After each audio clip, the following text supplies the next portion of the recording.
7 Proven Co-Parenting Tips for Raising Happy Kids. Successful co-parenting after divorce. Co-parenting isn't always easy, but when done right, it can make a world of difference for your children.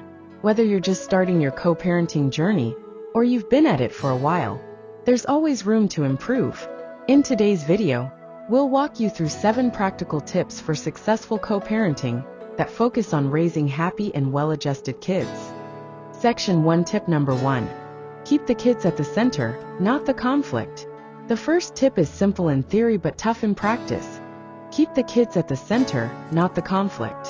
When emotions run high, it's easy to let disagreements with your co-parent take over.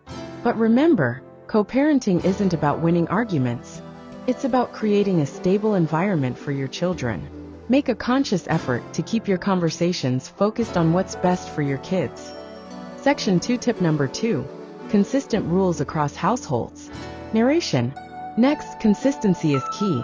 Kids thrive when they know what to expect. Even though you and your co-parent may live in different households, try to agree on consistent rules around bedtime, screen time, homework, and other routines. When children have similar expectations in both homes, it helps reduce confusion and anxiety. Section 3. Tip number 3. Respect each other's parenting style. Narration. No two parents are exactly the same, and that's okay.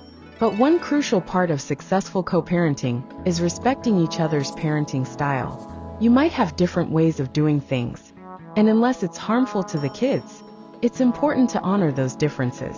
Respect creates a positive co-parenting relationship and teaches your kids that both parents are equally valuable. Section 4. Tip number 4. Effective communication. Narration. Communication is the backbone of any co-parenting relationship. But here's the catch. It needs to be effective communication.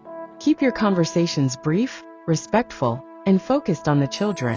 If direct communication is difficult, consider using co-parenting apps or shared calendars to minimize misunderstandings. Remember, the goal isn't to be best friends, it's to be good co-parents. Section 5. Tip number 5. Be flexible but set boundaries. Narration. Tip 5 is about finding the balance between flexibility and boundaries. Life happens, work schedules change, emergencies come up. Being flexible when things don't go according to plan can reduce tension. However, flexibility doesn't mean you let go of all boundaries. Clear agreements about pickup times, holidays, and major decisions help avoid future conflict. Section 6. Tip number 6. Present a united front. Narration. Kids are smart, they pick up on conflicts between their parents. That's why it's important to present a united front. Even if you disagree on something behind the scenes, make an effort to show your kids that both parents are on the same team when it comes to major decisions.